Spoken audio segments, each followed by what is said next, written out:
and TV channel. I hope you're all staying safe and well. We have a second series to look at today. The first one aired back in 2021, and it's by Mr. Irvine Welsh, of course, and it's simply called Crime, Season 2, or Series 2 as we call it here in the UK, or also known as Irvine Welsh's Crime, of course. So we're going to have a look at that today. Please, if you're new to the channel, push that subscribe button, push the bell notifications, everything film and TV, dramas, reviews like this, film reviews, information vlogs, lots of different things, previews, you name it, even the odd quiz thrown in at special occasions like Christmas. So jump on board, hope you enjoy it. Leave us your comments, guys, on this or anything to do with film and TV, doesn't matter what it is. Be great to hear from you. If you've got time for a little like, guys, a little thumbs up, much appreciated. Yes, this is a Scottish crime drama television series, an adaptation of Irvine Welsh's novel of the same name. The series started its second run on the 21st of September. That's what I'm looking at today. If you've not watched the first series, it's worth having a look at.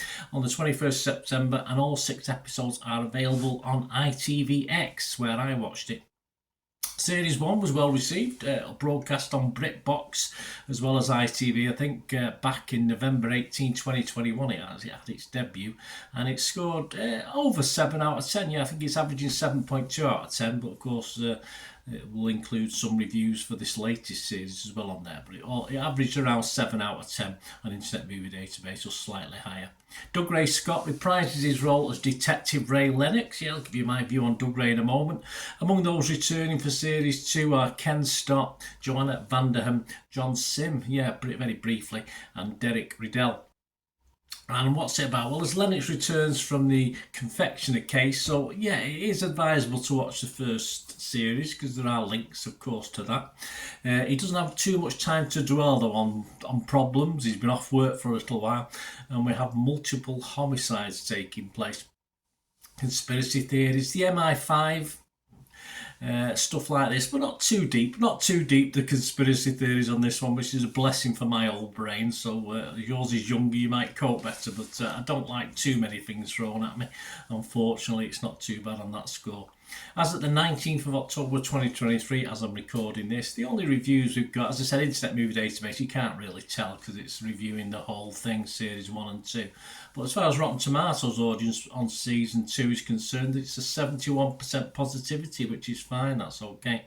So it brings me to my little thoughts. Of course, another great cast, yeah, not for British crime drama thrillers, sometimes it's a bit of iffy. I can't comment on the accents. I'm not Scottish. I'm not from Edinburgh myself, so I don't know how close to the accents they were, but I mean there would be a mishmash of Scottish accents anyway, won't there, I'd imagine. So I'm not going to have any quibble about that, but it's just a great cast, a good acting talent in this one.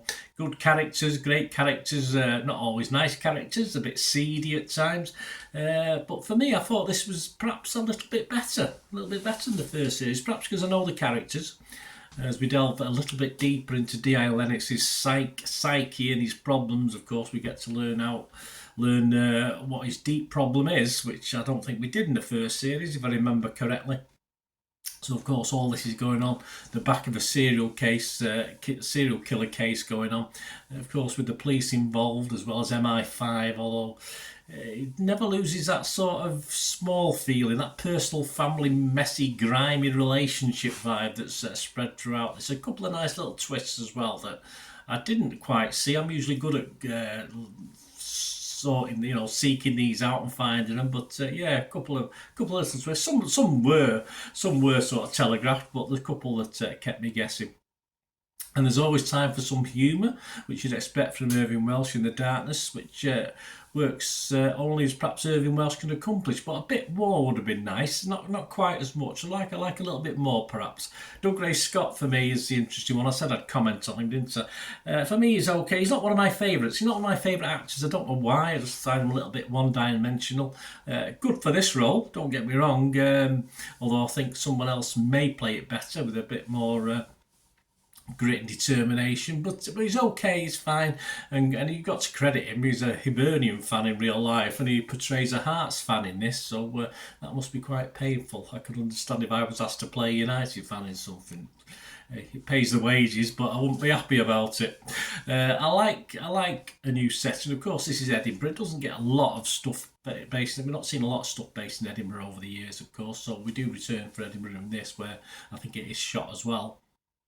I've only visited the once. I went for a day. I went for a day trip to Edinburgh, so that's the only time. I've only ever been once. So it's great to get a new perspective, a new town, a new city, and I think it's an ideal location for this sort of grimy, gritty, powerful police thrillers as well, and that's what we get.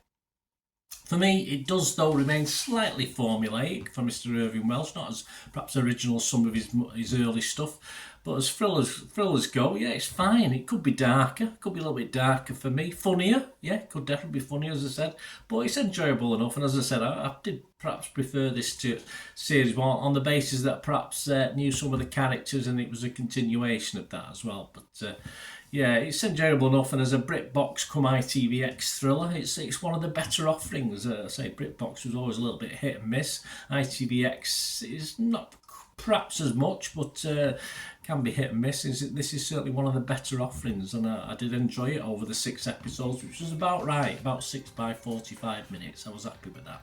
So I would be fresh on Rotten Tomatoes, I would be positive on Metacritic, and if the Internet Movie Database, if I can go on and put a score on, I don't always have the time, yeah, I would give this 6.5 out of 10. I liked it. Let me know what you think, guys. Anyway, as I say, I thought it could have been a bit edgier, a bit darker, a bit funnier. I want everything, me, don't I? I want everything. I'm a hard taskmaster, but yeah, well worth the watch anyway, so enjoy. But please, as I said, try, if you've not watched the first season, if you can dig that up first to watch that, it'd be beneficial to watching this. Let me know your thoughts, guys. Until we meet again, only ask one thing, don't I? Please stay safe, everyone. Bye for now.